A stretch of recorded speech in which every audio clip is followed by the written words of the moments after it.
తెలంగాణలో స్థానిక సమరానికి నగారా మోగింది. డిసెంబర్ 2వ వారంలో 3వ వారంలో పంచాయతీ ఎలక్షన్స్ జరగబోతున్నాయి. లోకల్ బాడీ పోరుకు రెడీ అంటున్నాయి తెలంగాణలోని 3 ప్రధాన పార్టీలు. అయితే చట్టపరంగా 42% బీసీ కోటా ఊరించి ఉసూరుమనిపించింది. ఈ ఎన్నికల్లో 42% బీసీ కోటా చట్టపరంగా దక్కట్లేదు, కేవలం పార్టీ పరంగా మాత్రం ఇచ్చేందుకు కాంగ్రెస్ పార్టీ సిద్ధమైనట్లు తెలుస్తుంది. కాంగ్రెస్ 42% ఇస్తే 50% ఇచ్చేందుకు బీఆర్ఎస్ సిద్ధమవుతుంది. అంతకు మించి అన్నట్టుగా బీజేపీ కూడా సై అంటుంది. దీంతో బీసీలకు చట్టపరంగా రిజర్వేషన్లు దక్కకపోయినా పార్టీల పరంగా మాత్రం పెద్ద సంఖ్యలోనే రిజర్వేషన్ అవకాశాలు దక్కే ఛాన్స్ మనకు కనిపిస్తుంది. ఏదేమైనప్పటికీ ఈ ఎన్నికల్లో ఈ స్థానిక సమరం పంచాయతీ సమరంలో బీసీ నినాదమే ప్రధాన ఎజెండా కాబోతుంది. బీసీలకు 42% ఇవ్వాలనుకుంటే బీజేపీ అడ్డుకుందని కాంగ్రెస్, బీసీలకు 42% రిజర్వేషన్లు పెంచుతామని మోసం చేసింది కాంగ్రెస్ పార్టీ అంటూ బీఆర్ఎస్ ఒకరిపై ఒకరి బీసీల చుట్టూ ఈ ఎన్నికల్లో రాజకీయం చేసే అవకాశం కనిపిస్తుంది. ఏదేమైనా పంచాయతీ సమరంతో మరొకసారి తెలంగాణలో ఎన్నికల నగారం మోగినట్లయింది. మొత్తం 31 జిల్లాలు, 564 మండలాలు, 12,728 గ్రామ పంచాయతీలు, 1,12,242 వార్డు స్థానాలకు ఎన్నికలు జరగబోతున్నాయి. ఫస్ట్ ఫేజ్ ఎన్నికలకు సంబంధించి నవంబర్ 27 నుంచి నామినేషన్లు తీసుకుంటారు. డిసెంబర్ 11న ఫస్ట్ ఫేజ్ ఎన్నిక జరగబోతుంది. మొత్తం 4,236 గ్రామాలకు మొదటి ఫేజ్లో ఎన్నికలు జరుగుతాయి. ఇక రెండవ ఫేజ్ విషయానికి వస్తే 30 నవంబర్న నామినేషన్ల స్వీకరణ ప్రారంభమవుతుంది. 14 డిసెంబర్న ఎన్నికలు జరగబోతున్నాయి. మొత్తం 4,333 గ్రామ పంచాయతీల్లో. అదేవిధంగా మూడవ ఫేజ్లో 3 డిసెంబర్ రోజు నామినేషన్ల స్వీకరణ ప్రారంభమవుతుంది. 17 డిసెంబర్న ఎన్నికలు జరగబోతున్నాయి. మొత్తం 4,159 గ్రామ పంచాయతీల్లో మూడో ఫేజ్లో ఎన్నికలు జరుగుతాయి. ఓవరాల్గా 3 విడతలుగా తెలంగాణలో పంచాయతీ ఎన్నికలు డిసెంబర్ 11, డిసెంబర్ 14, డిసెంబర్ 17న జరగబోతున్నాయి. అదే రోజు సర్పంచ్ ఎన్నిక ఏ రోజైతే జరుగుతుందో అదే రోజు ఎన్నికల కౌంటింగ్ ఉంటుంది. ఆ కౌంటింగ్ తర్వాత ఉప సర్పంచ్ ఎన్నిక కూడా అదే రోజు జరగబోతుంది. దీంతో మొత్తానికి తెలంగాణ వ్యాప్తంగా 12,728 గ్రామ పంచాయతీల్లో ఎన్నికల సమరం జరగబోతుంది. ఓవరాల్గా చూస్తే నవంబర్ 27 నుంచి డిసెంబర్ 17, అంటే సరిగ్గా 20 రోజుల వ్యవధిలో నవంబర్ 27న మొదటి విడత ఎన్నికలకు సంబంధించిన నామినేషన్లు జరుగుతాయి. డిసెంబర్ 17న తుది విడత అంటే మూడవ విడత ఎన్నికలు జరుగుతాయి. అంటే 20 రోజుల్లో ఈ ఎన్నికల ప్రక్రియ మొత్తం పూర్తి కాబోతుంది. నవంబర్ 27 నుంచి డిసెంబర్ 17 మధ్య ఎన్నికల ప్రక్రియ పూర్తి కాబోతుంది. ఈ నిమిషం నుంచే ఆల్రెడీ ఇప్పుడే ఎన్నికల కమిషన్ కూడా దీనికి సంబంధించిన షెడ్యూల్ ప్రకటించింది. దీంతో తెలంగాణలోని అన్ని గ్రామ పంచాయతీల్లో అన్ని గ్రామాల్లో కూడా 12,728 గ్రామాల్లో ఎన్నికల కోడ్ అమల్లోకి వచ్చింది. మున్సిపాలిటీల్లో మాత్రం ఎన్నికల కోడ్ ఉండదు. కాబట్టి యథావిధిగా మున్సిపాలిటీ పరిధిలో అభివృద్ధి కార్యక్రమాలు రకరకాల ఎజెండాలతో కాంగ్రెస్ పార్టీ 2 ఏళ్ల పాలన కూడా ఈ ఎన్నికలు జరుగుతున్న సమయంలోనే పూర్తవుతుంది. కాబట్టి హైదరాబాద్ కేంద్రంగా ఒక పెద్ద గ్లోబల్ సమ్మిట్కి కాంగ్రెస్ పార్టీ సిద్ధమైంది. అది కూడా జరుగుతుంది. దానికి ఎలాంటి ఇబ్బందులు లేవు. ఇదే అంశంపై చర్చిద్దాం. మనతో డిబేట్లు జరుగుతున్నారు. మనతో పాటు తక్కలపల్లి రవీందర్రావు బీఆర్ఎస్ పార్టీ ఎమ్మెల్సీ మనకు లైవ్లో అందుబాటులో ఉన్నారు. ఆది శ్రీనివాస్ గారు ప్రభుత్వ విప్ వేములవాడ ఎమ్మెల్యే వారు కూడా మనకు లైవ్లో అందుబాటులో ఉన్నారు. వెంకటేశ్వర్లు గారు బీజేపీ నేత కూడా మనకు లైవ్లో అందుబాటులో ఉన్నారు. ఒక్క నిమిషం మీరు ఉండండి. ఇప్పుడే స్టేట్ ఎలక్షన్ కమిషన్ CEO మాట్లాడారు. ఎన్నికల షెడ్యూల్ ప్రకటించారు. రాని కుమిదిని ఆమె ఏమన్నారో ఒకసారి చూద్దాం. గ్రామ పంచాయతీ ఎలక్షన్స్ జరగబోతున్నాయి అని తెలియజేసుకుంటూ ఉన్నాను. మరి ఈ గ్రామ పంచాయతీ ఎలక్షన్స్ 3 దఫాలుగా చేయాలని నిర్ణయించడం జరిగింది. ఒక ఫేజ్కు ఇంకొక ఫేజ్కు 2 రోజుల వ్యవధితో ఈ షెడ్యూల్ అన్నది నిర్ణయించడం జరిగింది. మొదటి ఫేజ్ గురించి ముందుగా చెప్తాను. దీనికి నామినేషన్ 27 నవంబర్ను ఉంటుంది, అనగా ఎల్లుండి నుండి. Pole day 11 December. ఫేజ్ 2కు వస్తే నామినేషన్ 30 నవంబర్న ఉంటుంది. పోల్ డే 14 డిసెంబర్న జరుగుతుంది. ఇక లాస్ట్ పోలు అన్ని జిల్లాల్లో 31 జిల్లాల్లో 182 మండలాల్లో 3వ డిసెంబర్ రోజున నామినేషన్ల స్వీకారం మొదలవుతుంది. ఎన్నిక 17 డిసెంబర్ 17th డిసెంబర్ రోజున రైట్. ఆది శ్రీనివాస్ గారు, రవీందర్రావు గారు, కాసం వెంకటేశ్వర్లు గారు, మీరు ఒక్క నిమిషం లైన్లో ఉండండి. ఎందుకంటే ఈ రిలేటెడ్ ఎన్నిక అనేది సర్పంచ్లకు సంబంధించిన ఎన్నిక. దీనిపై వాళ్ళు చాలా హోప్స్ పెట్టుకున్నారు. సర్పంచ్ల సమస్యలు చాలా ఉన్నాయి. బీసీ రిజర్వేషన్ ఒక ఇష్యూ ఉంది. దీనికి సంబంధించి ఒక చిన్న ఫోన్ కాల్ తీసుకుంటాను నేను. ఆ తర్వాత డిబేట్లోకి వెళ్దాం మనం. సర్పంచ్ జేఏసీ చైర్మన్ యాదయ్య గౌడ్ మనకు ఫోన్ లైన్లో అందుబాటులో ఉన్నారు. వారితో ఒకసారి మాట్లాడదాం. ఆ తర్వాత మనం డిబేట్లోకి వెళ్దాం. యాదయ్య గౌడ్ గారు, మొత్తానికి 20 రోజుల్లో ఎన్నికల ప్రక్రియ, పంచాయతీ ఎన్నికల ప్రక్రియ పూర్తి కాబోతుంది. చాలా జాప్యం జరిగింది, కొంత జాప్యం జరిగింది. మీ సర్పంచులు కూడా రకరకాల డిమాండ్లు చేస్తూ వచ్చారు. ముఖ్యంగా బీసీలకు 42% వస్తుంది ఎన్నికలతో అని అంతా అనుకున్నారు. అది చట్టబద్ధంగా రావట్లేదు, కానీ పార్టీల పరంగా ఖచ్చితంగా ఆ 42% కోటా అయితే దాటే అవకాశమే కనిపిస్తుంది. ఎన్నికలకు దీనికి సంబంధించి ఏం ఫీల్ అవుతున్నారు మీరు? మీ డిమాండ్స్ ఏంటి? సర్పంచుల డిమాండ్స్ ఏంటి? సార్ నమస్తే. హలో చెప్పండి యాదయ్య గారు, చెప్పండి సార్. ఏం లేదు, తెలంగాణ రాష్ట్రంలో కాంగ్రెస్ పార్టీ ఏర్పడి 23 నెలలు అవుతుంది. 23 నెలలు అవుతుంటే మాది 21 నెలలో మా పదవి కాలం అయిపోయింది. సర్పంచుల పదవి కాలం అయిపోయినది. గ్రామాల్లో అభివృద్ధి పనులు అనేది ఇష్టంగా ఉన్నది, అందరు చూసిందే. గ్రామ పంచాయతీలకు నిధులు ఇవ్వలేదు ఇప్పటిదాకా, అయినా చూసిరు. కానీ రాష్ట్ర ప్రభుత్వం తీసుకొచ్చిన వాళ్ళు ఇచ్చిన హామీ కామారెడ్డి బీసీ డిక్లరేషన్ 42% రిజర్వేషన్ల మీద, కులగణన మీద కొన్ని రోజులు కార్యాపన చేస్తూ దాన్ని లెక్కలు తీస్తున్నట్టు నటించి ఇప్పటిదాకా కూడా ఏ కులానికి ఇంత మంది ఓటర్స్ ఉన్నారు అనేది, జనాభా ఉన్నారు అనేది తేల్చలేదు. అదొకటి. మళ్ళా ఇంకొకటి ఏం చెప్తున్నారు, బీసీలకు పార్టీ పరంగా రిజర్వేషన్లు ఇస్తామంటారు. అంటే స్థానిక సంస్థల్లో ఎన్నికల్లో సర్పంచులు అనే దాని మీద కూడా పార్టీకి సంబంధించకుండా ఇండిపెండెంట్ గుర్తుంటది. ఇంకొకటి బీసీలకు 42% అని వాళ్ళు తీసుకొచ్చి జీవో 9 దాన్ని చట్టబద్ధత లేక కోర్టు, హైకోర్టు నుంచి వేసింది చూసినాం, సుప్రీంకోర్టులో వేసినా అది నడవలేదు, చెల్లలేదు అని చెప్పి. ఇప్పుడు ఏంటంటే ఇదంతా ముందొస్తూ అన్ని రాజకీయ పార్టీల నాయకులకు, ఎవరైనా మేధావులకు, అవగాహన ఉన్నోళ్లకు ఈ రిజర్వేషన్ల పూర్తిగా మొదటి సంధి చెప్పుకుంటూ వస్తున్నారు. అదే విధంగా బీసీ సంఘాలు కూడా మొత్తుకున్నాయి. చట్టబద్ధత కల్పించే 9 షెడ్యూల్లో బీసీలకు రిజర్వేషన్ పెడితేనే న్యాయం జరుగుతుందని మొరపెట్టినా గానీ వీళ్ళు ఏ రకంగానైనా మేము బీసీలకు 42% రిజర్వేషన్ అమలు పరిచినాకనే స్థానిక ఎన్నికలకు పోతామని చెప్పిన ఈ కాంగ్రెస్ ప్రభుత్వము ఇప్పటిదాకా కనీసం మాట ఇచ్చి కూడా బీసీ నాయకులున్న పిసిసి ప్రెసిడెంట్ మహేష్ కుమార్ గారు గాని, అదే విధంగా బీసీ మంత్రి పొన్నం ప్రభాకర్ గారు గాని దీని మీద బీసీ సంఘాలకు హామీ ఇచ్చారు. వాళ్ళు స్థానిక సంస్థల ఎన్నికలకు పోయేటప్పుడు మేము కంపల్సరీ రిజర్వేషన్లు అమలు పరిచినాకనే పోతామన్నారు. కానీ ఈ రోజు హడావిడిన ఏంటంటే కేంద్రం నుంచి రావాల్సిన 300,000 కోట్ల రూపాయలు ఆగిపోతున్నాయని ఒక నెపంతోని, అంటే దాదాపు మార్చి ఎండింగ్ లోపు ఎన్నికలు జరపకపోతే ఆగిపోతాయి అనే దాని మీద షాకు చూపించి బీసీల కొంత తడుబత్తతోని కోసేటట్టు ఈ ప్రయత్నం చేస్తున్న ఈ ప్రభుత్వం కనపడుతుంది. మేము మా పదవి కాలం అయిపోయి 23 నెలలుగా అవుతుంది. మా బిల్లులు ఇవ్వాలని అనేక సార్లు మొదలుపెట్టుకున్న స్టేట్ గవర్నమెంట్ నుంచి వెళ్ళి చిల్లి గవ ఇయ్యలేదు. అదేవిధంగా వీళ్ళు ప్రకటనలకు పరిమితమైనారు. గ్రామ పంచాయతీలకు నిధులు ఇస్తున్నామని ఓసారి 250 కోట్లు అన్నారు, ఓసారి 158 కోట్లు ఇస్తున్నామన్నారు. ఎక్కడ కూడా ఒక్కరికి ఏ సర్పంచ్ కూడా చిల్లి గవ్వ రాని పరిస్థితి. స్టేట్ ఫైనాన్స్ నుంచి రావాల్సిన ఎస్ఎఫ్సి నిధులు అనేది ఈ ప్రభుత్వం ఏర్పడ్డ సంది రూపాయి గ్రామ పంచాయతీలకు ఇవ్వలేదు, పెండింగ్ బిల్లులు ఇవ్వలేదు.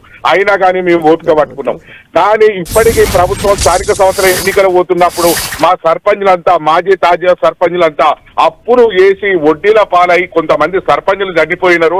అయినా కానీ చూసి ఎన్నికలు జరిగేటప్పుడు మా బిల్లులు వస్తాయని మేము ఆశ మీద ఉన్నా కానీ మా ఆశల మీద నీళ్లు తల్లి మాకు ఆత్మహత్యలు శరణమై చెప్పుకున్నా, ఈ ప్రభుత్వాన్ని చెప్పుకున్నా, మా గోడు చెప్పుకున్నా వినిపించుకునే పరిస్థితిలో ఈ ప్రభుత్వం ఉన్నది. కానీ ఇప్పుడు హడావిడి చేయవలసిన అవసరం ఏముంది? యాదయ్య గారు, మీ పాయింట్ అర్థమైంది. మీ పాయింట్లో 2 పాయింట్లు ఉన్నాయి. ఆది శ్రీనివాస్ గారు మనకి ఇక్కడే ఉన్నారు, ప్రభుత్వ విప్ గారు, వాళ్ళు ఎమ్మెల్యే. అన్నిటికంటే ముఖ్యంగా ఆది శ్రీనివాస్ గారిని ఈరోజు డిబేట్లో తీసుకోవడానికి ప్రధాన కారణం సర్పంచ్, ఎంపీటీసీ, జెడ్పీటీసీ ఇట్లా రకరకాల పదవులు, రకరకాల స్థానిక సంస్థల్లో ఆయన పోటీ చేసి గెలిచిన చరిత్ర ఆయనకు ఉంది కాబట్టి మేము ప్రధానంగా ఆయన తీసుకున్నాం ప్రభుత్వం తరఫున ఇప్పుడు డిబేట్లో. ఆది శ్రీనివాస్ గారు, యాదయ్య గౌడ్ గారు చెప్పింది మీరు విన్నారు. అందులో 2 పాయింట్లు. ఒకటి, సర్పంచ్లకు పెండింగ్ బిల్స్ అవి బీఆర్ఎస్ పెట్టినాయా కాంగ్రెస్ పెట్టినాయా పక్కన పెట్టాలి, కానీ సర్పంచ్లకు రావాల్సిన బిల్స్ అవి ప్రభుత్వం 20 నెలలుగా ఇవ్వలేదు. 20 నెలలుగా పదవి కాలం అయిపోయింది, కేంద్రం నుంచి నిధులు రాలేదు, దాంతో గ్రామాల్లో పారిశుద్ధ్యం అదంతా ఇబ్బంది. ఎన్ని ఇబ్బందులైనా పడ్డాం, 42% రిజర్వేషన్ వస్తుంది అనుకుందాం, కానీ అది కూడా రాలేదు చివరికి అనేది ఒక వెర్షన్. సరే, సర్పంచ్ ఎన్నికల్లో పార్టీల పరంగా ఉండదు, మనందరికీ తెలుసు అది. అయినా క్యాండిడేట్లను మీరు గుర్తించేటప్పుడు 42% మందికి మీరు ఇవ్వడానికి సిద్ధమైనట్లు కనిపిస్తుంది. సర్పంచ్లను, మీ మద్దతుదారులను 42% ఇచ్చే అవకాశం ఉంది. కానీ అయినా దీన్ని అంటే ఎలా ఫేస్ చేయబోతున్నారు? గ్రామాల్లో ఉన్న సమస్యలు కానీ, సర్పంచ్ల డిమాండ్లు కానీ, 42% ఇవ్వకుండా ఎన్నికలకు పోవడాన్ని కానీ ఎలా చెప్పుకోబోతుంది ప్రభుత్వం అంటే ఏం చెప్తారు? మీరు అన్నట్టుగా సరే, వారికి మాట్లాడినటువంటి మాటలు, వారు ఆవేదన పూర్తమైనటువంటి మాటలు అయితే ఉన్నాయి విన్నాము. బిల్లులు ఇవ్వాల్సింది మీరు అన్నట్టు బీఆర్ఎస్ గవర్నమెంట్ కాంగ్రెస్ గవర్నమెంట్ అనే కాదు, చేసిన పనులు గ్రామాభివృద్ధి కోసం కాబట్టి వాటికి ఇవ్వాల్సినటువంటి బాధ్యత ఉంది. తప్పనిసరిగా ప్రభుత్వం ఇస్తా చెప్పిన భావన. కొన్ని బిల్స్ కట్ ఆఫ్, కొన్ని చిన్న బిల్స్ ఇవ్వడం జరిగింది. మిగతా బిల్లు కూడా ఇస్తుందని చెప్పిన ఒక ఆశని వ్యక్తం చేస్తాను. ఈ డెబిట్ ద్వారా కూడా తప్పనిసరిగా గవర్నమెంట్ దృష్టి తీసుకుని పోయి సర్పంచులకు సంబంధించిన బకాయిల్ని ఇవ్వాలని చెప్పి, ఇవ్వాల్సిందని చెప్పి అనేటువంటి మాటను కూడా నేను నా వైపు నుంచి కూడా చెప్తాను. ఎందుకంటే స్థానిక సంస్థలో వచ్చినటువంటి వాటిగా నన్ను పరిచయం చేశారు కాబట్టి నేను ఎంపీటీసీ సభ్యుడిగా కూడా గెలుపొందిన, జడ్పీటీసీ సభ్యుడిగా, ఎంపీపీగా, దేవస్థానం చైర్మన్ గా కూడా పనిచేసిన సందర్భం, తర్వాత శాసన సభ్యుడిగా విప్పుగా కావడం ప్రజలు అవకాశం ఇచ్చిన సందర్భంలో వచ్చిన సందర్భం. మనం ఇక్కడ మన ముందున్నటువంటి సందర్భాన్ని బట్టి బీసీలకు 47% రిజర్వేషన్ వెళ్ళాలని చెప్పిన ఆలోచనతో మనం కృతనిశ్చయంతో ముందుకు పోయినాం. అసెంబ్లీలో బిల్లులు ప్రవేశపెట్టుకున్నాము, 2 చట్టాలు తయారు చేసుకున్నాము, ఒకటి ఆర్డినెన్స్ కూడా 2018 సవరణ చట్టం తీసుకున్నాము, అది గవర్నర్ దగ్గర అయింది, రాష్ట్రపతి దగ్గర అయినటువంటి మనం అన్ని కూడా చూసినాం. అంటే మన ప్రయత్నాలు అన్ని కూడా చేసినాం. ఇప్పుడు మనకు 3 అంశాలు, మన 3 అంచెల వ్యవస్థలో ఇక్కడ సర్పంచ్, ఎంపీడీసీ, జడ్పీడీసీ కూడా జరుపుకోవాల్సిన సందర్భం. సర్పంచ్నేమో పార్టీల రహితంగా, అంటే ఇండిపెండెంట్ గానే ఎలక్షన్ జరుగుతున్నాయి కాబట్టి ఇంతకుముందు వారు అన్నట్టుగా సరే మనం అంటున్నా గ్రామ పంచాయతీలలో అభివృద్ధి జరుగుతున్నాయని చెప్పి గ్రామ పంచాయతీ సర్పంచ్ లేకపోవడం ఇబ్బందికర వాతావరణం ఏర్పడుతుంది. 15th ఫైనాన్స్ నుంచి వచ్చే డబ్బులు రాకుండా ఆగిపోతుందని చెప్పని ఈ క్రమంలో జరుగుతున్నటువంటి ఒత్తిళ్లు, అంటే ఇప్పుడే హడావుడిగా ఎన్నికలు జరుపుకోవాల్సిన అవసరం ఏముందనేటువంటి చర్చ ఓవైపు ఉన్నప్పుడు, మరోవైపు ఎందుకు ఇంకెన్ని రోజులు పెట్టకూడదు గ్రామాలు అభివృద్ధి జరుగుతున్నాయి కదా, ఎందుకు ఈ ప్రభుత్వం ముందుకు రావడం లేదు అనేది ఒక రకం. అంటే 47% రిజర్వేషన్ ముందుకు పోతున్నాడు. కొంత బీసీ బిడ్డలు కానీ ప్రజలు కానీ విశ్వసించారు, సరే ఈ ప్రభుత్వం మంచి ఆలోచన ముందుకు పోతుంది, ఆగుదాం చెప్పని. కానీ అక్కడ పరిస్థితిని చూసిన తర్వాత సరే పార్టీ రహితంగా ఎన్నికలు కాబట్టి ముందుకు వెళ్దాం, పార్టీ పరంగా 47% రిజర్వేషన్ ఇద్దామని చెప్పని రాజకీయం కాలుతో ముందుకు పోయినప్పుడు ఎంపీటీ జడ్పీసీ ఎలాగో 42% వెళ్దాం, దానికోసం కాస్త ఆగిన పడలేదని చెప్పిన ఆలోచనతోని వారు ముఖ్యమంత్రి గారు, పీసీ అధ్యక్షులు నిర్ణయం ప్రభుత్వం నిర్ణయం తీసుకొని ముందుకు పోతున్నటువంటి తరుణంలో జరగబో ఎన్నికలు, జనరల్ గా స్థానిక సంస్థల ఎన్నికలు అంటే ప్రభుత్వానికి ఎడ్జ్ ఉంటాయి, ప్రజలు కూడా ఒక మూడ్, ఈ ప్రభుత్వం ఉంది కాబట్టి ప్రభుత్వానికి అనుకూలంగానే మద్దతు ఇద్దాం, ప్రభుత్వం సంబంధించినటువంటి వారినే సర్పంచ్ ఎంపిక చేసుకుని మన గ్రామానికి అత్యధిక నిధులు వస్తే మన గ్రామాన్ని అభివృద్ధులు తీసుకుని పోవచ్చు అని చెప్పిన భావనతోటి కాంగ్రెస్ పార్టీకి సంబంధించినటువంటి సామాజిక సేవతోటి సాంఘిక దురాచార రూపుమాపే క్రమంలో సేవ చేసేటువంటి వారికి అవకాశం వస్తుందని చెప్పిన ఒక భావన. పార్టీ రైతులు జరుగుతున్న ఎన్నికలు అయినప్పుడు కూడా మనకు సంబంధించిన వాళ్ళని కూడా 42% ఎంపిక చేసుకోవాలని చెప్పని ఎక్కడికక్కడ వెసులుబాటు చేసుకోవాలని చెప్పని ఒక ప్రయత్నం చేసుకుంటూ మేము ముందుకు పోతున్నాం. ఇటీవల జరిగే జూబ్లీస్ ఎన్నికలు కూడా చూసినాం. ఒక రకంగా రెఫరెండంగా భావిస్తారని చెప్పిన ప్రతిపక్షాలు అన్నప్పుడు కూడా ఉపాధిగా మేము చేసిన సంక్షేమ కార్యక్రమం చెప్తాం వెళ్ళినాం. ప్రజల మూడు కూడా తెలిసింది కాబట్టి ఆ ఆలోచన కోసం రేపు వారు అన్నట్టుగా ఇప్పుడు సర్పంచ్ గారు, వారి చైర్మన్, ప్రెసిడెంట్ గారు, రాష్ట్ర అధ్యక్షుడు ఉన్నటువంటి వారి యొక్క ఆలోచన, వారి ఆవేదన, వారు ఏదైతే అన్నారో అది వాస్తవం. దాన్ని కూడా తప్పనిసరిగా మేము ప్రభుత్వం దృష్టికి తీసుకుని వెళ్ళి వాటికి నిధులు ఇవ్వాల్సిందే. వారికి పద్ధతి ప్రకారం అంటే మనకు ఉన్నటువంటి ఆర్థిక పరిస్థితి కూడా వారికి తెలుసు, మనం కావాలని ఆపినటువంటి సందర్భం కాదు, రాష్ట్ర ఆర్థిక పరిస్థితిని బట్టి జరిగినటువంటి వెసులుబాటుగా చూడాలని చెప్పిన సందర్భం సరిగా మీ డిబేట్ సందర్భంగా వచ్చినటువంటి అంశాన్ని కూడా దగ్గర గవర్నమెంట్ దగ్గర చెప్పే గుడ్ ఈవినింగ్ రవీంద్రరావు గారు, మిమ్మల్ని అడగనివ్వండి, క్వశ్చన్ అడగనివ్వండి. మేము మొన్న కంటోన్మెంట్ ఎన్నికలు ఓడిపోయారు, జూబ్లీస్ ఎన్నికలు ఓడిపోయారు, ఇప్పుడు లోకల్ బాడీ ఎన్నికలు నిజంగా మీకు సవాల్. ఎందుకు సవాల్ అంటుందా అంటే ఇన్ జనరల్ గా ఇప్పుడు ఆది శ్రీనివాస్ గారు చెప్పినా ఎవరు చెప్పినా అది వాస్తవం. కొంత అధికార పార్టీ వైపు ఎడ్జ్ ఉంటుంది లోకల్ బాడీ ఎన్నికల్లో, ఇంకా 3 ఏళ్ళు ప్రభుత్వం ఉంటుంది, ఏమైనా డెవలప్మెంట్ చేసినా ఇప్పుడు సర్పంచ్ల బకాయి బిల్లులు ఉన్నాయి, ఆ బిల్లులు ఏమైనా ఇచ్చేదైనా ప్రభుత్వం ఇస్తుంది, మీరైతే ఇవ్వలేదు కదా, అది కొంత మీకు మైనస్ ఉంటుంది. ఎలా ఎదుర్కోబోతున్నారంటే ఏం చెప్తారు ఎన్నికల్ని? గుడ్ ఈవినింగ్ కళ్యాణ్ గారు, మీకు పెద్ద శ్రీనివాస్ గారికి ఇంకా వెంకటేశ్వర గారికి నమస్కారం. టీవీ ప్రేక్షకులు. అయితే ఆది శ్రీనివాస్ గారు పెద్దలు సరే ఇక మరి వారు తెలిసి అన్నారా తెలియక అన్నారా ఇక అది గంభీరంగానే అన్నారా అనేది విషయం వదిలేస్తే మాకు జూబ్లీహిల్స్ ఎన్నిక ద్వారా ప్రజల మూడేందో తెలిసింది కాబట్టి ఇక మేము ఎన్నికలకు వచ్చినామనే ఉద్దేశం అయితే చాలా స్పష్టంగా వారి మాటల్లోనే అన్నారు. అంటే 2 సంవత్సరాలు మీరు ప్రజలు ఓటేరు, మీరు ఇచ్చిన పథకాలు అమలు పరచలేదు కాబట్టి అనుకూలంగా ఉండరేమోనని వాయిదా వేసింది అనేది, దానికి బీసీ కార్డు వాడుకున్నారు అనేది చాలా స్పష్టంగా అర్థమవుతారు.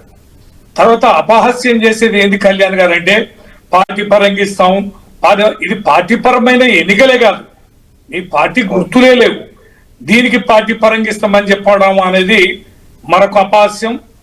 ఇంకా నేను ఒకటి ఎగ్జాంపుల్ చెప్తా, వీరు ఎంత అన్యాయంగా వ్యవహరించారు అనేది పెద్దల ఆది శ్రీనివాస్ గారు కూడా గుర్తించాలి. మా మహబూబాబాద్ జిల్లాలో 482 గ్రామాలు ఉన్నాయి, 18 మండలాలు ఉన్నాయి కళ్యాణ్ గారు. 24 గ్రామాలు మాత్రమే బీసీలకు సర్పంచ్లు అయినాయి. 482లో అదే 24 గ్రామాలు బీసీలు అయినాయి. కలెక్టర్ రవీంద్రరావు గారు అది ఎందుకు అయిందంటారు? అలా ఎలా జరిగింది? అది కేవలం 4-5% అది. మీరు వినండి, మీరు వినండి ఒక్క నిమిషం, అది పూర్తి అయినాక ఇది ప్రశ్న చేయడం సరిగా ఉంటది. అయితే 18 మండలాలల్లో 9 మండలాలు 0 బీసీ. ఫర్ ఎగ్జాంపుల్ నేను చెప్తాను, మానుకోట మండలంలో 41 గ్రామ పంచాయతీలు ఉన్నాయి, 25 ఎస్టీ, 3 ఎస్సీ, 1 మాత్రం బీసీ, 12 జనరల్. పెద్దగూడూరు మండలంలో 41 గ్రామ పంచాయతీలు ఉంటే 18 ఎస్టీ, 13 ఎస్సీ, 0 బీసీ, 10 గ్రామ పంచాయతీలు జనరల్. అట్లా కురవి మండలం 0, ఇనుగుర్తి మండలం 0, సీరోల్ మండలం 0, డోర్నకల్ మండలం 0, బయ్యారం 0, కొత్తగూడ 0, గార్ల 0, గంగారం 0. ఈ అన్ని మండలాలు 0. ఇక మీరు ఎగ్జాంపుల్ గా మీరు చెప్పండి, ఇక కే సంవత్సరంలో 29 గ్రామ పంచాయతీలు ఉంటే 15 ఎస్టీ, 2 ఎస్సీ, 2 బీసీ, 10 ఇవి. అంటే 9 మండలాలు 0 ఉండి మరి ఎస్సీ 13 ఇస్తారట. ఎంత? పెద్దగూడూరు మండలంలో ఎస్సీ 13, ఎస్టీ 18, జనరల్ 10, 1 బీసీఏలే. ఏందండి ఇది? బీసీలకు మీరు 42% ఇవ్వకపోతే వాళ్ళు 23% అయితే ఇవ్వాలి కదా. 23% అయితే చట్టబద్ధంగా ఉంది కదా. 50% రిజర్వేషన్ లో 23 అయితే ఇవ్వాలి కదా. మీరు మొత్తం జనరల్ 10 జనరల్కి ఇచ్చారు కానీ 0 పెడతారానండి. 13 ఒక్క మండలంలో ఎస్సీకి పెడితే ఏ లెక్క ప్రకారం వస్తుందో చెప్పండి. 13 గ్రామ పంచాయతీలు ఎట్లా వస్తాయో? అంటే ఇది అశాస్త్రీయం కాదా, దుర్మార్గం కాదా? ఏ రకంగా మేము కలెక్టర్ని అడిగాం, ఆర్టీఓని అడిగాం, ఏ ప్రాతిపదికన చేస్తుందని. అసలు ఎవడినే మూళ్ళ లేదు కళ్యాణ్ గారు, మొత్తం గంప గుత్తగా తలుపులు వేసుకున్నారు. ఎవ్వని మానాన ఏ ఫార్ములా వీళ్ళు ఎట్లా చూస్తారంటే ఎవడో వాడు పోయి కోర్టుకు పోవాలి, కేసు వేయాలి, ఈ ఎన్నిక కూడా జరగకుండా చూడాలి. శాస్త్రీయపరమైన ఏ రకం కూడా ఇక్కడ లేదు. 482 గ్రామాల్లో 23% రావాలి కదా కళ్యాణ్ గారు. అవును, 23% ప్రకారం మరి ఎన్ని గ్రామ పంచాయతీలు రావాలి? 24 గ్రామ పంచాయతీలు వస్తాయండి మహబూబాబాద్ జిల్లాలో. ఇదా మీరు ఎన్నిక పెట్టే విధానం? ఇదా మీరు ప్రజాస్వామ్యానికి ఇచ్చే విలువలు? నేను గెలిచిన ఒక్క నిమిషం అడుగుతాను. చాలా ఇంపార్టెంట్ పాయింట్ మీరు లేవనెత్తింది, చాలా ఇంపార్టెంట్ పాయింట్. అందుకే ఆది శ్రీనివాస్ గారిని ఆన్సర్ ఇప్పిస్తాను. ఒక్క నిమిషం లైన్లో ఉండండి. ఆది శ్రీనివాస్ గారు దీనికి ఏం చెప్తారు? అంటే ఈ ఎన్నికలు కూడా మళ్ళీ ఎవరైనా కోర్టుకెళ్ళి ఆపే అవకాశం ఉంది అనేది రవీంద్రరావు గారి వాదన. ఎందుకు ఇలా జరిగింది అంటే ఏం చెప్తారు? ఇప్పుడు నేనేమో అధికార పార్టీకి ఎడ్జ్ ఉంటుందనే మాట చెప్తూ మొన్న ఎలక్షన్ చెప్తున్నా, ఎలక్షన్ మీరు బలంగా పెట్టిరా అనే మాట వారు అంటున్నారు. అంటే ఇప్పుడు మళ్ళీ వారేమంటున్నారు, కోర్టు కోతలను ఆపాలని చూస్తున్నారు చెప్పారు. అంటే వారికి ఆపాలని ఏమన్నా ఉందేమో. అట్లా ఇలా ఇచ్చినాక ఎలా అండి? ఇప్పుడు బీసీలకు అక్కడ 0 ఉన్నాయి, 0 ఉన్నప్పుడు ఎలా? అదే చెప్తున్నారు. ముఖ్యమంత్రి భౌగోళిక పరిస్థితి కులాల ఆధారంగా కూడా మనకు రిజర్వేషన్ ప్రక్రియ స్థానిక సంస్థ జరిగేటువంటి అవకాశం ఉన్నప్పుడు డెడికేషన్ కమిషన్ ద్వారా వచ్చినటువంటి ఆలోచనతో ఎన్నికల కమిషన్ ముందుపోయే క్రమంలో జిల్లా కలెక్టర్ రిజర్వేషన్లు అమలు చేసే పరిస్థితి.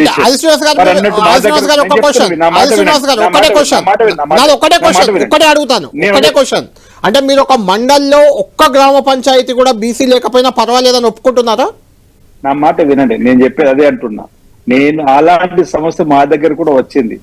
అసలు ఒక గ్రామంలో జనరల్ వచ్చింది, అక్కడ ఎవరూ లేరు, ఫార్వర్డ్ క్లాస్ వాళ్ళు అక్కడ పోటీ చేయడానికి. అంటే అక్కడ బీసీ పోటీ చేసే అవకాశం ఇచ్చినట్టే, కానీ జనరల్ ఎందుకు ఇచ్చిర్రు అనే సమస్య ఉత్పన్నమైనప్పుడు ఒక వార్డులో అసలు ఎస్సీకి సంబంధించిన మిత్రులు లేకుండా అక్కడ వచ్చింది వార్డులో ఒక వార్డు.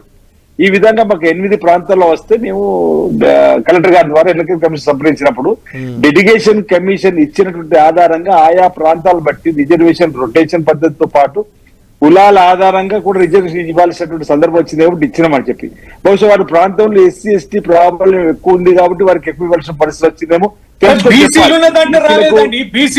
ఎందుకు ఇయ్యలేదు, బీసీలకు న్యాయం జరగాలి. రవణ నా మాట విను, మీరు రిజర్వేషన్లకు ఇప్పటికి తేడా ఉండదు. ఆ గతంలో వచ్చినటువంటి రిజర్వేషన్ రివిజన్ తేడా రాదు. అదే అంటున్నా, మీరు చెప్పింది ఇప్పుడు నా మాట వినండి. మీ నియోజకవర్గం అయితే తప్పనిసరిగా ఎలక్షన్ కమిషన్ సంప్రదించి మనం మాట్లాడుకోవాల్సిన అవసరం ఉంది. మీరు ఎమ్మెల్సీ బాధ్యత పదవులు ఉన్నారు, ఎందుకు మాట్లాడలేదు సమస్య ఉత్పన్నం అవుతుంది. ఎలక్షన్ కమిషన్ ఒక గంట ముందు సంతకాలు పెట్టారు. మహబూబాద్ జిల్లా కలెక్టర్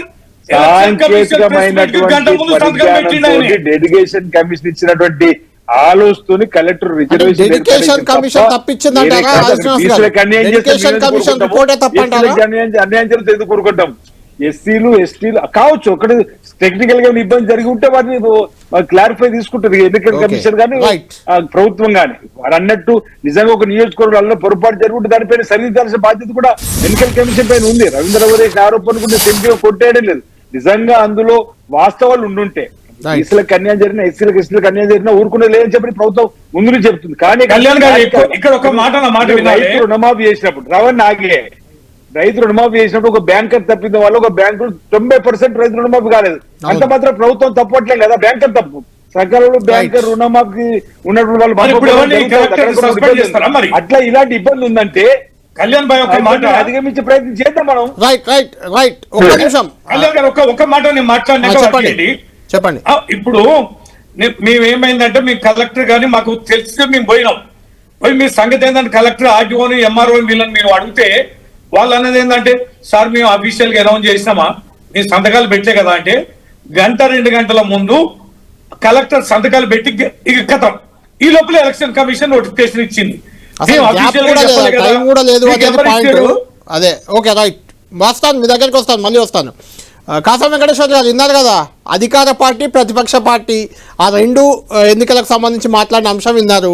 ముఖ్యంగా బీసీ రిజర్వేషన్లు, దీనికోసమే ఇప్పటిదాకా ఆగే ఎన్నికలు, అది కూడా అమలయ్యేలా లేదు. దీనికి కారణం బీజేపీ అనేది రేపు జనంలోకి వెళ్ళే అవకాశం ఉంది, మీరే అడ్డుకున్నారని ఏం చెప్తారు? కాంగ్రెస్ పార్టీ ఎప్పుడైనా నిజం చెప్పిందా అండి? కాంగ్రెస్ పార్టీ ఎప్పుడు కూడా వాళ్ళ ఇష్టానుసారంగా ఆరోపణలు చేయడం మాత్రమే చేస్తూ ఉంటారు. ఇవాళ భారతీయ జనతా పార్టీ ఓట్ల చోరీ చేసింది అని ప్రచారం చేసింది కదా. ఇవాళ బీసీ రిజర్వేషన్ల చోరీ కాంగ్రెస్ పార్టీ చేసింది. మేము ఎప్పుడు కూడా కాంగ్రెస్ పార్టీ అసెంబ్లీలో తీర్మానం పెడితే మేము ఖచ్చితంగా దానికి మద్దతు ఇచ్చినాం. మీరు కోర్టుకు పోతే మీరు ఏం చేయాలనో మీరు తీసుకురండి అని చెప్పినాం. కానీ అది ఏం చేయకుండా రకరకాల స్క్రిప్ట్లు రాసుకొని స్క్రిప్ట్లన్నీ రాతలంతా అయిపోయిన తర్వాత అడావుడిగా ఇలా 3200 కోట్లు కేంద్ర ప్రభుత్వం నుంచి రావాలి కాబట్టి ఆ పైసలు కూడా లేకపోతే గ్రామ పంచాయతీ నడపలేమని చెప్పేసి ఇవాళ కొత్త ఆలోచన చేసింది. అయితే ఇంతకు ముందు మీ చర్చ చూస్తా ఉన్నాను. ఆ చర్చలో ఒక విషయం స్పష్టంగా కనపడుతుంది ఏంటంటే, ఇవాళ చేసినటువంటి రిజర్వేషన్ల ప్రక్రియ ఏదైతుందో అది తప్పుల తడకగా ఉన్నది. బీసీలని ఒకసారి బీఆర్ఎస్ పార్టీ 22% తీసుకొస్తే ఇప్పుడు 20% కూడా ఇవ్వలేనటువంటి పరిస్థితి కాంగ్రెస్ పార్టీ కనపడతా ఉంది. ఇవాళ ప్రత్యక్షంగా వాళ్ళ చర్యల ద్వారా మనకు కనపడుతోంది. మీకు ఇంతకుముందు ఆదిశీనన్న బీసీ నాయకుడు కాబట్టి ఒక విషయం స్పష్టం చేయదలుచుకున్నా. మీరు ఇంతకు ముందుకే చెప్పారు, డెడికేటెడ్ కమిషన్ ఇచ్చినటువంటి రిపోర్ట్ ప్రకారం బీసీ రిజర్వేషన్ చేయాలా, కానీ ఎస్సీలకు ఎస్టీలకు సంబంధించినటువంటి రిజర్వేషన్స్ ఇచ్చేది జనాభా ప్రాతిపదికన సెన్సస్ ప్రకారం చేయాలా. కానీ వాళ్ళు ఏం చేశారంటే గ్రామ పంచాయతీలన్నింటినీ కూడా బీసీలో మాత్రం డెడికేషన్ కమిషన్ ప్రకారం చేశారు, కొన్ని ఎస్సీలో మాత్రం సెన్సస్ ప్రకారం, ఎస్టీలో సెన్సస్ ప్రకారం చేశారు. కానీ వార్డ్ మెంబర్ల కాడికి వచ్చేసరికి బీసీలో మొత్తం కూడా సెన్సస్ ప్రకారం చేశారు. డెడికేటెడ్ కమిషన్ ప్రకారం చేయని కారణంగా 2.7% టోటల్ గా. మీరు 2.7% అంటే మీకు చిన్నగా పడుతుంది, కానీ మొత్తం వార్డుల సంఖ్య చూసుకున్నప్పుడు 1,20,000 వార్డులలో 2% అంటే 2.7 అంటే ఎంత చెప్పండి ఒకసారి ఆలోచన చేయండి. ఎన్ని వేల వార్డు మెంబర్లు బీసీలు నష్టపోయారో మనకు స్పష్టంగా కనబడతా ఉంది. దీన్ని ఎవరు కూడా పట్టించుకుంటలేరు. పాపం బీసీ సంఘాలు కూడా మొత్తుకునేటువంటి పరిస్థితి చేసినాయి. ఇదన్నా చెట్టి కోట్ల ఆగుతుందేమో అని చెప్పేసి కొంతమంది అనుకున్నారు. కానీ ఇవాళ జరిగింది ఏంటంటే కోట్ల ఆగాకపోను ఆదరాబాద్గా ఇవాళ ఆ నోటిఫికేషన్ వేసేసి ఎన్నికల కమిషన్ తోటి షెడ్యూల్ ప్రకటించేసి చేతులు దులుపుకునేటువంటి ప్రయత్నం చేస్తున్నారు. బీసీలకు 42% పక్కకు పెట్టండి, ఇవాళ 22% నుంచి కూడా 2.7% వార్డు మెంబర్ల తక్కువ చేసినటువంటి ఘనత కాంగ్రెస్ పార్టీకి ఇలా స్పష్టంగా మనకు కనబడుతుంది. అంటే కాసం గారు ఇక్కడ ఒక పాయింట్ ఏంటంటే బీసీలకు సరే ఇప్పుడు ఇది పార్టీ గుర్తుల ప్రకారం జరిగే ఎన్నికలు కావు, అయినా కూడా పార్టీ మద్దతుదారులకు కార్యకర్తలకే కదా గ్రామాల్లో టికెట్ అంటే అభ్యర్థిగా చెప్పేది తాము మద్దతు ఇస్తున్నామని ఎమ్మెల్యేలు ఎంపీలు మీరు ప్రచారం చేసుకునేది అదే. కాబట్టి కాంగ్రెస్ 42% మందికి సర్పంచులుగా అవకాశం ఇవ్వబోతుంది, దానికి సిద్ధమయ్యారు. బీఆర్ఎస్ 50 అంటుంది, మీరేం ఇస్తారు? కళ్యాణ్ గారు ఒక విషయం స్పష్టం చేయదలుచుకున్నా నేను. ఇవాళ కాంగ్రెస్ పార్టీ 22% అఫీషియల్ గా బీసీలకు రిజర్వేషన్లు అని చెప్పేసి ఇవాళ నోటిఫికేషన్ వేయించింది. ఓకే, సంతోషమే. కానీ మిగతా 42% ఇస్తామన్నారు. ఇంకా 18% జనరల్ సీట్లను బీసీలకు ఇస్తారా? ఆది శ్రీనివాస్ గారిని గుండె మీద చేసుకొని చెప్పమనండి. ఒకవేళ ఇంకా దీనికి ఒక మతలబు కూడా చెప్తా నేను. 42% రిజర్వేషన్స్ అనేవి మీరు ఇంతకు ముందుకు ఒక రిపోర్ట్ పెట్టింది కదా, డెడికేటెడ్ కమిషన్ రిపోర్ట్ ప్రకారం. దాని ప్రకారం జనరల్ సీట్లలో అన్నిట్లలో కూడా ఇలా రొటేషన్ పద్ధతిలో జనరల్ చేసిన సీట్లలో బీసీలకు అందరికి కూడా జనరల్ సీట్లలో పోటీ చేసే అవకాశం కల్పిస్తారా? కాంగ్రెస్ పార్టీని ఖచ్చితంగా చెప్పమనండి. మేము 50% కాదు 60% రిజర్వేషన్స్ బీసీలకు టికెట్ ఇవ్వడానికి, సీట్లను నిలబెట్టడానికి మేము సిద్ధంగా ఉన్నాం. అడుగుతాం. రైట్, హరిశ్రీనివాస్ గారు 42% పక్కాగా ఇస్తారా అనేది కాసం గారి ప్రశ్న. అంటే జనరల్ సీట్లలో కూడా మీరు బీసీలకు ఇవ్వాలి కదా, ఇచ్చినప్పుడే అది అవుద్ది 42%. అవునవును.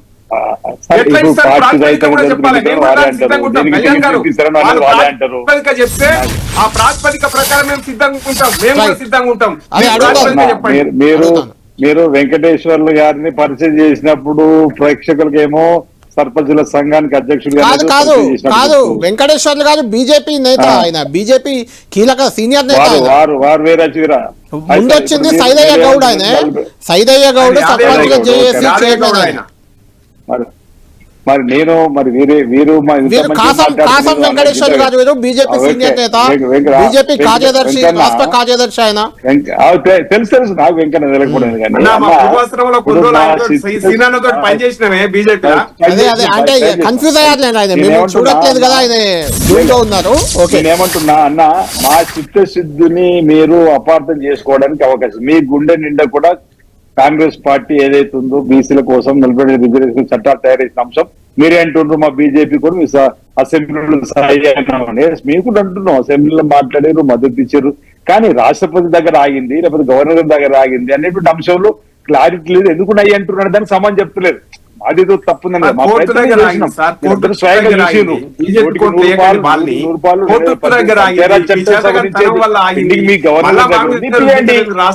నిజంగానే మీకు చిత్తశుద్ధి ఉంటే నిజంగా మా బీసీ బిడ్డలు, మన బీసీ బిడ్డలు 40% రిజర్వేషన్ ఇవ్వాలనుకుంటే ఇప్పుడు ఎంపీటీసీ జెడ్పీటీసీ ఆపినాం కదన్నా, వాటికి ఎట్లా ఇవి రావాలని కోరుకుంటున్నాం. మీరు భారతీయ జనతా పార్టీ నాయకత్వం మెప్పించండి, గవర్నర్ గారి ఆర్డినెన్స్ క్లియర్ చేయించండి, రాష్ట్రపతి దగ్గర క్లియర్ చేయించండి.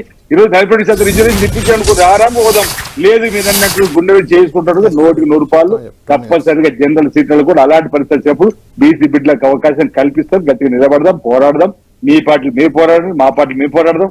మరి రవాణా కూడా వాళ్ళ పార్టీలో వారు కూడా పోరాటం చేస్తే ఎవరంటే బీసీ బిడ్డ పరిస్థితి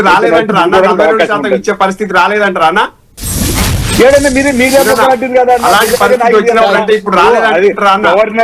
గవర్నర్ ఆగిన ఫైల్ ఎందుకు ఆగిందో మీరే సమాన్ చెప్పాలి. మీరు